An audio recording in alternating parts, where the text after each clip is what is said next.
సమాచారంతో సహా మేము ఇవాళ ప్రెస్ క్లబ్కు బయలుదేరిపోతా ఉన్నాం.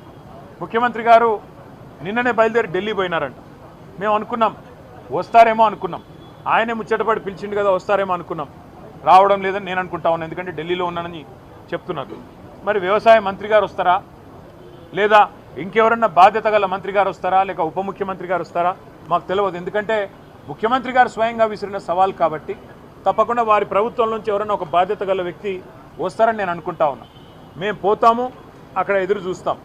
ఎవరన్నా బాధ్యత గల మంత్రో ఉప ముఖ్యమంత్రో వస్తే వారితో కూడా మాకేం భేషజం లేదు.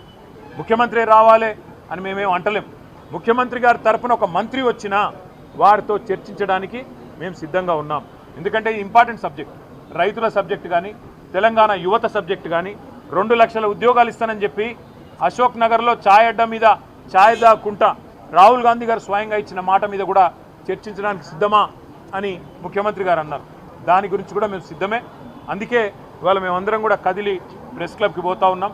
అక్కడ ఎవరో ఒక మంత్రి గారు బాధ్యత గల మంత్రి గారు వచ్చినా చర్చించడానికి మేము సిద్ధంగానే ఉన్నామని చెప్పి తెలియజేస్తూ, మరి ముఖ్యమంత్రి గారు మాట నిలుపుకొని తప్పకుండా హాజరు కావాలని, ఇవాళ హాజరు కాలేని పక్షంలో మరొక రోజు వారు ఏ స్థలం చెప్పినా, ఏ తేదీ చెప్పినా, ఏ రోజు చెప్పినా, ఏ డేటు ఏ టైం చెప్పినా తప్పకుండా మేము వస్తాము మా పార్టీ తరఫున. మళ్ళొకసారి వారి సవాల్ను స్వీకరిస్తూ వారికి విజ్ఞప్తి చేస్తూ, చర్చలో తప్పకుండా ఎవరైనా మంత్రి గారు వస్తే వారికి కూడా ముఖ్యమంత్రి గారికి చెప్పాలనుకున్న అన్ని విషయాలు, రాష్ట్రంలో రైతులకు జరుగుతున్న మోసాలు, రాష్ట్రంలో రైతులకు చేస్తున్న అన్యాయం మీద వివరించి చెప్పడానికి మేము సిద్ధంగా ఉన్నామని మళ్ళొకసారి తెలియజేస్తాం.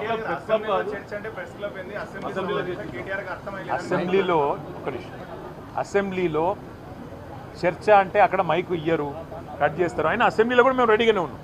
మైక్ కట్ కాకుండా, మైక్ కట్ చేయకుండా మా వాదన మమ్మల్ని వినిపించే అవకాశం ఇవ్వనండి.